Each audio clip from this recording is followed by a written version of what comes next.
से जो राधा रानी कृष्ण के मंदिर पे अगर बैठे हैं तो श्रद्धेय नेताजी को ही मानकर उनको वहाँ बैठाइए। और श्रद्धेय नेताजी को हम ये देख रहा हूँ, श्रद्धेय नेताजी को ही मानकर यहाँ लाखों हजारों डेली जनता आ रही है। कोई इटावा से यानी अदर डिस्ट्रिक्ट से बालक, अब क्या मैं बताऊं, उतना नहीं जान पाता हूं, लेकिन आजमगढ़, जौनपुर, चंदौली यानी अदर डिस्ट्रिक्ट से बहुत दूर दूर से आते हैं यहाँ।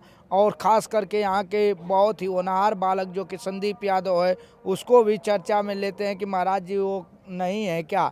हम बोलता हूँ बालक, उसको इतना सरकार यहाँ की मानसिक प्रताड़ित कर दी है कि उसको वो इतना धाराएं लागू कर दी है कि उसको कोर्ट और कचहरी और पुलिस का चक्कर लगाते ही दिन बीत जाता है। श्रद्धेय नेताजी के शिविर में कहाँ आएंगे। जो यहाँ उनके कार्यकर्ता हैं, जो उनके जुझारू चाहने वाले उनके हैं, वहाँ ये लगे रहते हैं। यही मैं देखने को पाया। और चलते चलते क्या कहेंगे गुरुजी? चलते चलते मैं जब भी अगर मैं ये उत्तर प्रदेश की पूरी जनता को कहूँगा कि अगर पूज्य योगी महाराज जी बदले के भावना से अगर यहाँ की सरकार आप चला रहे हैं, तो हम ये कहूँगा कि इस स्टेट के आप एक राजा हैं।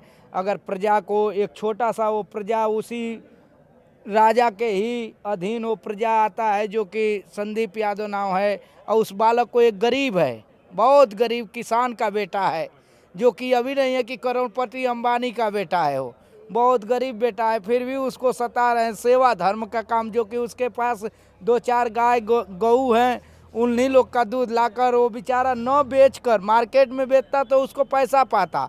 उसके श्रद्धेय नेताजी सिखा कर गए हैं कि नहीं, हमारे पद चिन्हों पे चलना है तो सेवा धर्म।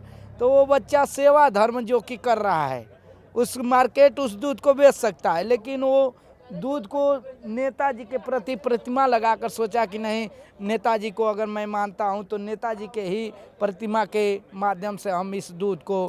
तो यही पूज्य योगी महाराज जी से कहेंगे कि अगर आप अपने गवर्नमेंट के माध्यम से सेवा नहीं दे सकते हैं जनता को, तो कम से कम अगर कोई असहाय को अगर दरिया दिली दिखा रहा है तो उसको आप सहारा करें, न कि उसका पैर खींचने का काम करें। पूज्य योगी महाराज जी से मैं बार बार तेलंगाना स्टेट से महंत श्री बाबा उदय महाराज आह्वान करूंगा कि महाराज जी ऐसा कर्तव्य न करिए कि 2027 में आपको यहाँ से जाना पड़े।